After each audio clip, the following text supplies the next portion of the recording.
যখন সময় কঠিন হয়ে যায় ওয়া ইন আসাবাতহু ফিতনাতুন ইনকালাবা আলা ওয়াজহিহি, এবং যদি কোনো পরীক্ষায় পড়ে তখন মুখ ঘুরিয়ে নেয়। তার মানে কি? তার মানে আমি আল্লাহর কাছে কিছুই চাই না। কিভাবে তিনি আমাকে ছেড়ে গেলেন?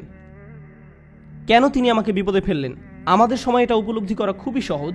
আমরা অস্বাভাবিক এক ভোগবাদী সমাজে বসবাস করি, যেখানে সব কিছু সহজলভ্য এবং দ্রুত লাভ করা যায়।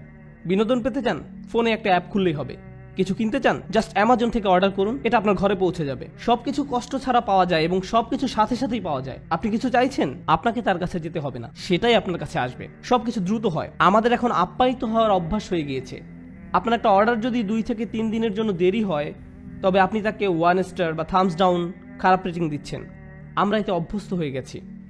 এমত অবস্থায় আপনি যখন আল্লাহর কাছে দোয়া করছেন, আপনার সমস্যাগুলো সমাধান চাইছেন, আপনার সব কিছু দ্রুত এবং ত্বরিত করা দরকার। আমার আর ভালো ভোক্তা অধিকার চাই। যখন এটা হয় না, তখন আপনি বলেন বাজে সার্ভিস।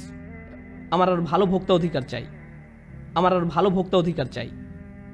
আপনার ভাবখানা তখন এমন হয়ে যায় যে আমি আল্লাহর কাছে আর কিছুই চাইব না, কোনো অর্ডার দিব না।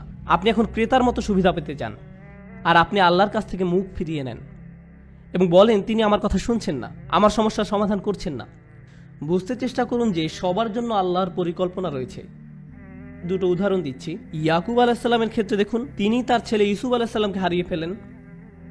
আল্লাহ বহু বছর পর সেই সন্তানকে তার কাছে ফিরিয়ে দেন। আবার মুসা আলাইসাল্লামের ক্ষেত্রে মুসা আলাইসাল্লামের মা তার সন্তান হারিয়েছিলেন, কিন্তু কয়েক ঘন্টার ব্যবধানে আল্লাহ সে বাচ্চাটাকে ফেরত দেন।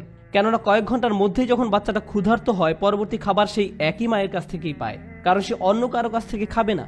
আমি কি বলতে চাচ্ছি? এই জগতে আল্লাহ কখনো কখনো নিমেষেই আমাদের বিপদমুক্ত করেন, আবার কখনো বা বহু বছর পরে বিপদমুক্ত করেন, কিন্তু প্রতি ক্ষেত্রেই আল্লাহ ভালোর জন্যই করেন। আমি কি বলতে চাচ্ছি? ভালোর জন্যই করেন। আমি বিশেষত ইয়াকুব আলাইসাল্লামের গল্পটা পছন্দ করি, কেননা এই ঘটনার কল্যাণকর দিকগুলো চিন্তা করে দেখুন একবার। এত বছর ধরে বাবা কাঁদলেন এবং প্রায় নিজের দৃষ্টিশক্তি হারিয়ে ফেললেন, তাই না? কোরআনের ভাষা অবিয়াদ্দা তাই না হোক। কোনো কোনো আলেম যেমন আলুসি রহমতুল্লাহ মন্তব্য করেন তিনি কাঁদতে কাঁদতে অন্ধ হয়ে গিয়েছিলেন। এখন এই পুরো সময়টা জুড়ে ইউসুফ আলাইসাল্লাম কোথায় ছিলেন? তিনি ছিলেন জেলে।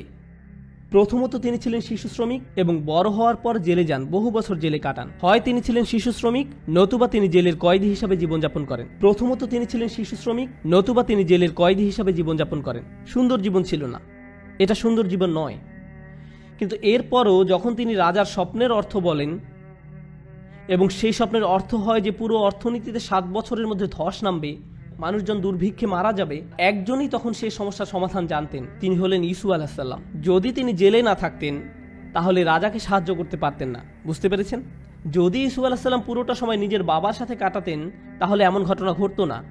তাই এখন যেহেতু তিনি সেখানে রয়েছেন এবং স্বপ্নের ব্যাখ্যা দেন এবং বলেন আমিই পারবো সমস্যার সমাধান করতে, আমাকে সম্পদ রক্ষার দায়িত্ব দিন, আমিই পারবো সমস্যার সমাধান করতে, আমাকে সম্পদ রক্ষার দায়িত্ব দিন, এবং তিনি যখন এই কাজগুলো সম্পাদন করেন তখন কি হলো? লাখ লাখ বাবা মাকে আর কাঁদতে হয়নি, কারণ তাদের সন্তান ক্ষুধার যন্ত্রণায় মৃত্যুবরণ করেনি। একজন বাবা তার সন্তানের জন্য বহু বছর কাঁদলেন, কিন্তু তার একার কান্নায় আল্লাহ হাজার হাজার পরিবারকে কান্না থেকে বাঁচিয়ে দেন। কারণ তিনি যদি অর্থনীতি এবং ফসল না বাঁচাতেন, পুরো দেশটাতে খরা হতো, মানুষ দুর্ভিক্ষে মারা যেত এবং যুদ্ধসহ বিভিন্ন সমস্যার সূত্রপাত হতো।